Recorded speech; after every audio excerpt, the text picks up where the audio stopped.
प्रभु श्री राम के जन्म की पौराणिक कथा। महाराजा दशरथ ने पुत्र प्राप्ति हेतु यज्ञ आरंभ करने की ठानी।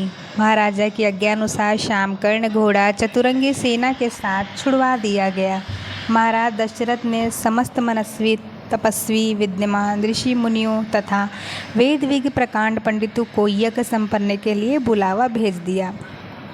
निश्चित समय आने पर समस्त अभ्यागतों के साथ महाराजा दशरथ अपने गुरु वशिष्ठ जी तथा अपने परम मित्र अंगदेश के अधिपति लोभपाद के जामंत रिंग ऋषि को लेकर यज्ञ मंडप में पधारे। इस प्रकार महान यज्ञ का विधि पूर्वक शुभारंभ किया गया। संपूर्ण वातावरण वेदों की रचनाओं के उच्च स्वर में पाठ से गूंजने तथा समधि की सुगंध में महकने लगा। समस्त पंडितों, ब्राह्मणों, ऋषियों आदि को यथोचित धन, धान्य, गौ आदि भेंट कर सादर विदर किया गया। यज्ञ की समाप्ति हुई। राजा दशरथ ने यज्ञ में प्रसाद चरा अर्थात खीर को अपने महल में ले जाकर अपने 3 राशियों में वितरित कर दिया। प्रसाद ग्रहण करने के परिणाम स्वरूप तीनों रानियों ने गर्भाधारण कर लिया।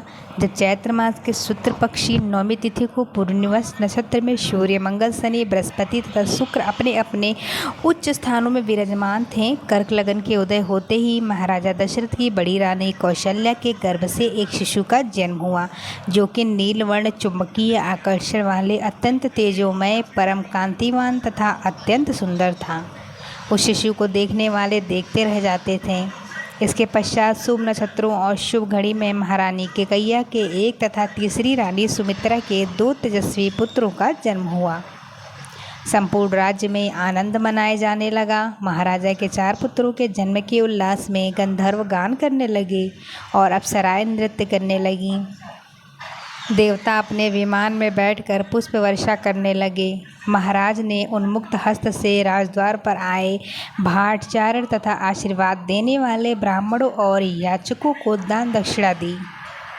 पुरस्कार में प्रजनजनों को धन्य धान तथा दरबारियों को रत्न आभूषण प्रदान किए गए।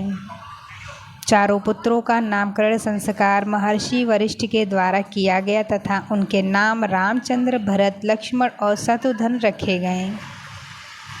आयु बढ़ने के साथ ही साथ रामचंद्र गुणों में भी अपने भाइयों से आगे बढ़ने और प्रजा में अत्यंत लोकप्रिय होने लगे। उनके अत्यंत विलक्षण प्रतिभा था, जिसके परिणाम स्वरूप अल्पकाल में ही वे समस्त विषयों में पारंगत हो गए। उन्होंने सभी प्रकार के अस्त्र शस्त्रों को चलाने तथा हाथी, घोड़े एवं सभी प्रकार के वाहनों की सवारी में उन्हें असाधारण निपुणता प्राप्त हो गई। वे निरंतर माता पिता और गुरुजनों की सेवा में लगे रहते थे। उनका अनुसरण शेष 3 भाई भी करते थे। गुरुजनों के प्रति उतनी जितनी श्रद्धा भक्ति इन 4 भाइयों में थी, उतना ही उनसे परस्पर प्रेम और सौहार्द भी था। महाराजा दशरथ का हृदय अपने 4 पुत्रों को देखकर गर्व और आनंद से भर उठता था।